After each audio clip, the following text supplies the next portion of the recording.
ধরে নাও আমাদের একটি বৃত্ত আছে। এই যে বৃত্তটি, এর কেন্দ্র কত? এর কেন্দ্র হলো ও। এবার এই ও কেন্দ্রীয় বৃত্তের ওপর আমরা দুটো নির্দিষ্ট বিন্দু নিলাম, একটি হচ্ছে এ বিন্দু আর একটি হলো বি বিন্দু। এবার এই যে এ বিন্দু এবং বি বিন্দু, এই দুটো বিন্দু যদি আমরা নিই তাহলে এই ক্ষেত্রে কি হবে? তাহলে এই ক্ষেত্রে আমাদের দুটি বৃত্তচাপ তৈরি হবে, তাই তো? একটি বড় বৃত্তচাপ আর একটি হলো ছোট বৃত্তচাপ।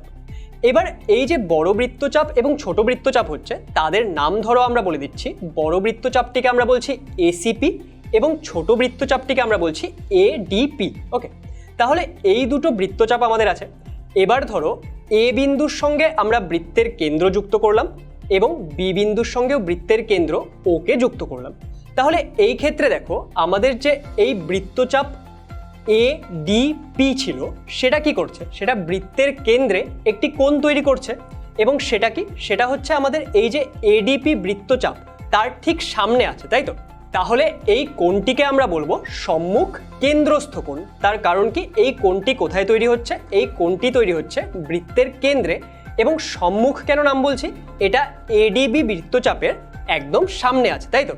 একই রকমভাবে আমাদের যদি এই যে আমাদের এ ও বি কোণটি উৎপন্ন হলো বৃত্তের কেন্দ্রে, সেটা যদি আমরা এক কাজ করি বড় বৃত্তচাপটির থেকে দেখি, তাহলে সেই ক্ষেত্রে এই কোণটি কি হয়ে যাবে? এই কোণটি কিন্তু বিপরীত কেন্দ্রস্থ কোণ হবে।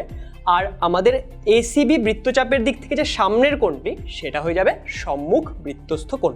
তাহলে এই যে এই কোণটি, সেটা কি হয়ে যাবে? সেটা হয়ে যাবে সম্মুখ কেন্দ্রস্থ কোণ। সম্পূর্ণ ভিডিও দেখতে ডাউনলোড করো আচার্য অ্যাপ।